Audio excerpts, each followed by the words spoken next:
Okay, ability block, stun, delete, and here we go. 10 hits on one target. Good job. Good job.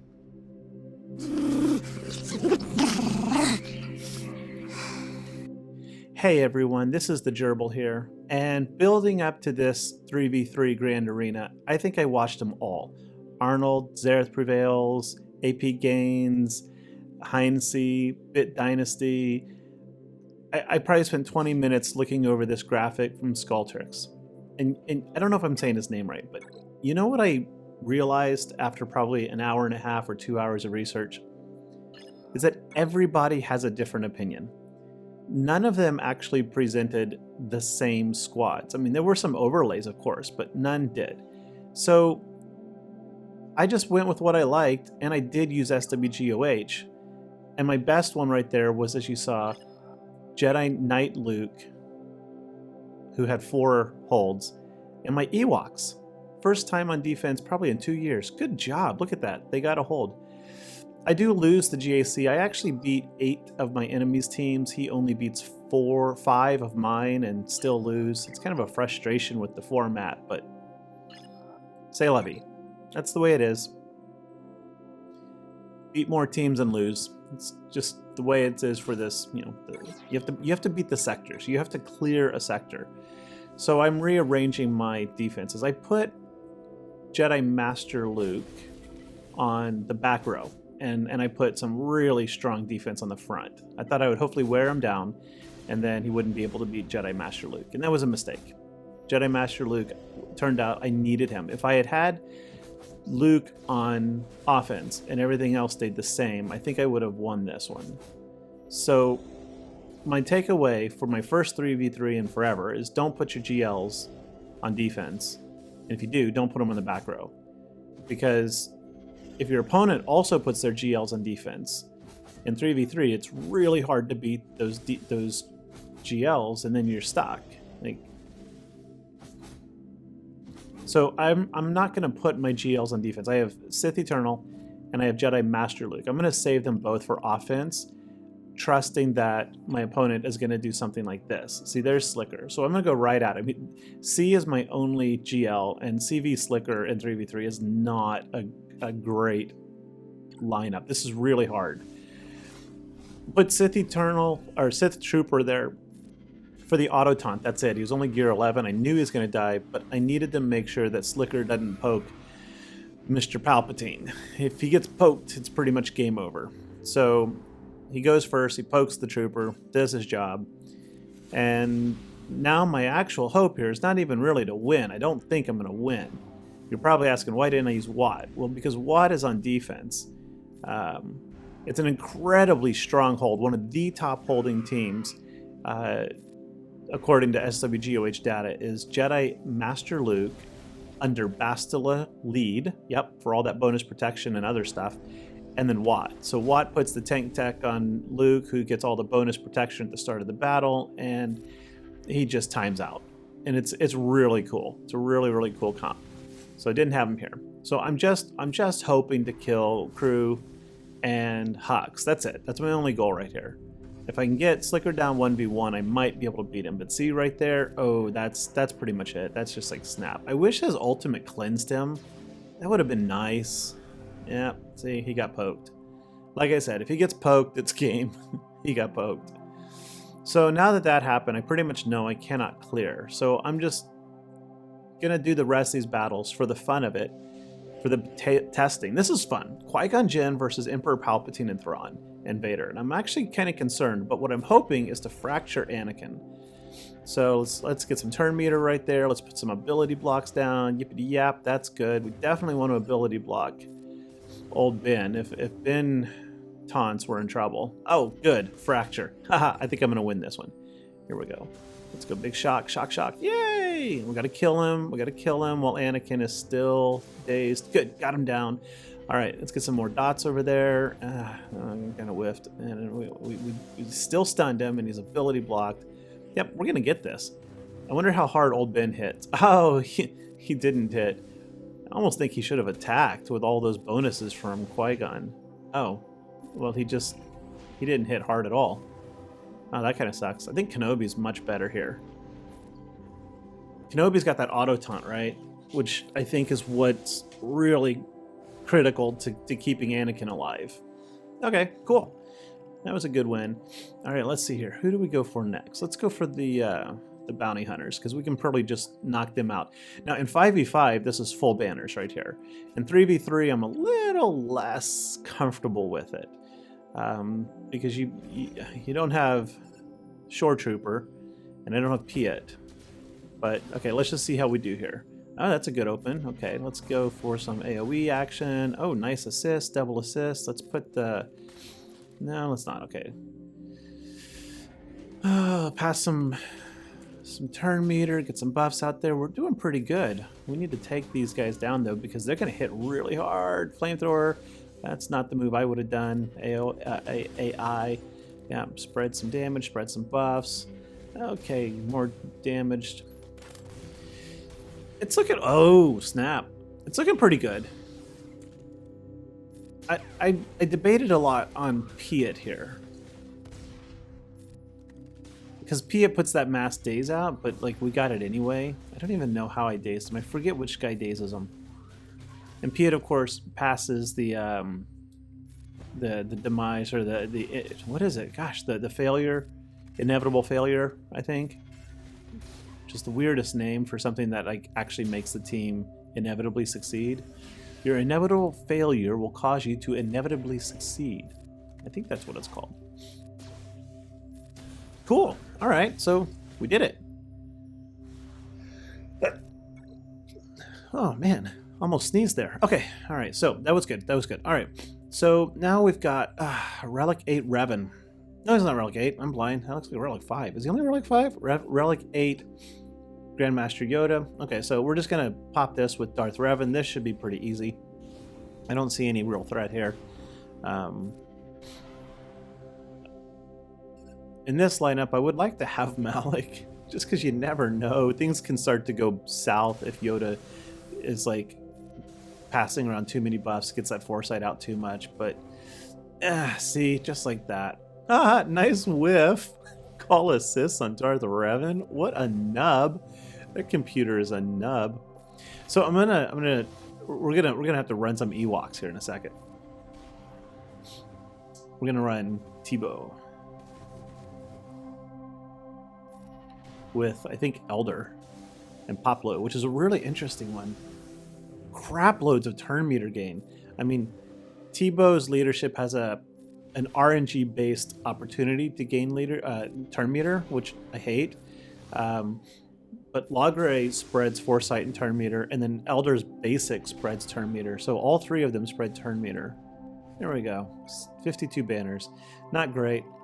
Lost Marauder. He just falls over too easy. So here we go. This is not exactly an epic win. We're going to beat this battle, of course. I mean, look at that. We got two Relic 7 Ewoks there, and Teebo lead. So the only thing is, like, I can say, like, the enemy team is... They're better units in the sense that Finn is better than Teebo in general. And then Scavenger, Ray, and Veteran can hit really hard, but Teebo's going to remove 100% basic, like, or turn meter like that, and then Elder is just going to pass around turn meter nonstop, and then Logray is going to daze. Here we go, take away turn meter. Oh, whiff. And Logray is going to take away turn meter also, 100% right there too. So this is kind of a grindy little match, but we're going to pwn it. We're going to totally destroy these three. They're only gear 12 too, so it's really not the most fair lineup. I got such a high relic advantage on it, but come on. I have no attackers, they have 2. I have no tank either for defense. Well, that's a weird one. Teebo is technically a tank, but I think he's among the worst tanks in the game because he puts himself into stealth, and his call to fame is his ability to remove 100% turn meter on his basic right here. Come on, don't whiff. There you go. See, like that. That's what he does. He just removes turn meter. Here, do it again. Do it again. Take away that turn meter. Yeah, just like that. And it only works when he's in stealth. Here you go. Take the turn meter. Take the turn meter. Take the turn. Come on, come on. Oh, well, kills even better. So he's really only useful under stealth, and when you're under stealth, you're not tanking or taunting. I don't understand that one. I think Teebo's a support character. I mean, if he's classified tank, but if you're using him as a tank, then you're really misunderstanding how to use Ewoks. We're doing pretty good here. Sadly, though, these guys cannot recover protection quickly enough to actually like recover banners. I mean, I think they're recovering some protection, but they hit so soft. It just takes a million hits. I think even if those other two had been comparable relics, relic 4 or 5, I think this squad still would have won. But it's hard to say.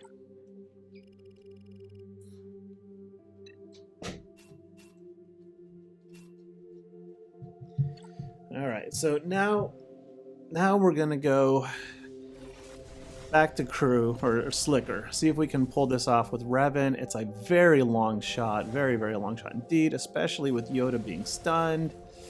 That's not good. Okay, so we'll try to heal up. Okay, keep him alive a little bit longer. And right, no savior. Forgot about that. And down we go. So that was kind of just throwing away a good Jedi team for nothing. See, like I said, I'm not going to be able to beat him on defense. So we go back to the south, and we're going to explore a little bit. So I've really been enjoying Wedge once again. In Conquest, oh my god, all the bosses that require like no Jedi, no Sith, no unaligned, you take your CLS team, take out CLS and put in Wedge, and they hit really hard. Again, these are low geared, like gear 12 Sith, so this is not a surprising victory. But geez, they hit so hard with Chewie, Han Solo under Wedge lead, and if you mon them all, of course, for strict offense. So in Conquest, they've been awesome. Look at that, 62,000 right there. That was pretty solid. Good job, team. Yeah. And my little one is sitting on my lap. Say hi, little one. Hi. How old are you? 3. He's 3. You okay? Yeah, I just have a little bit cough. Yeah, he's just got a little bit of cough in the mornings. It's 8:34 a.m. here. And we are in day 43 of Shanghai lockdown. It's a robot. Is that a robot? Yeah. It sure is a robot. Yeah. His name's R2-D2. This is one of my favorite 3v3 comps right here.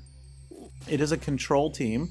Jinn Erso removes turn meter and passes turn meter. R2-D2, of course, will stun everybody. And ROLO is my new experiment. I love her with Admiral Akbar and Princess Leia, but her basic, I think it's the basic, applies ability block, and then, or buff immunity. I don't remember which one it is. And then her AoE, which attacks 12 times, applies the other one, ability block or buff immunity. Here it is.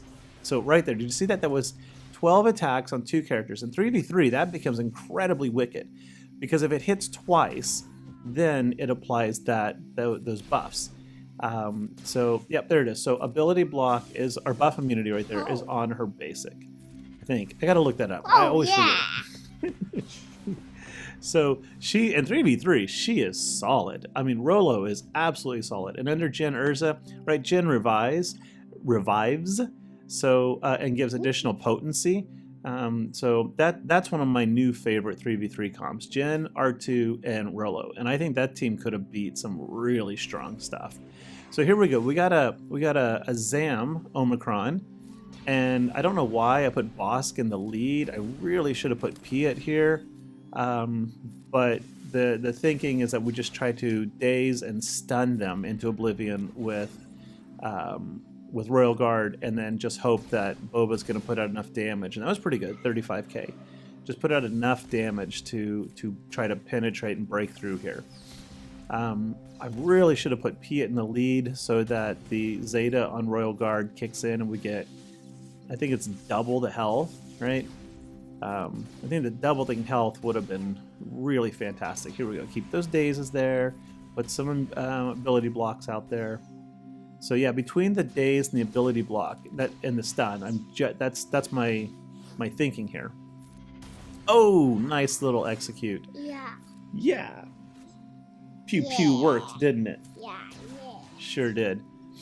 So Bossk has so much tenacity there that we're not landing any stuns on him. And I totally even forget what that one does. He gains taunt, defense, heal over time. Empires gain health up and retribution. So much for that. Wasn't very useful. Okay. Good. Get rid of those buffs. Put some more days out there. See, we're not landing any debuffs on Bossk hardly. Stun is no good. Okay. Ability blocks. Oh, good job. Boba landed it. Oh, so close. Nice. Okay, so 2v1. I think we're going to handle this. Let's just put it on automatic now, because we got, we got it. An attacker, Boba Fett, nice support. Bossk is great, but without a team, he eventually withers and fades away into oblivion. Nice hit. Nice. So yeah, back to the beginning of the vid. There's so many people out there that'll tell you what to use. Check them out, watch them, but at the end of the day, find what works for you. All right. Thanks for watching. Hope to see you next time. Bye bye.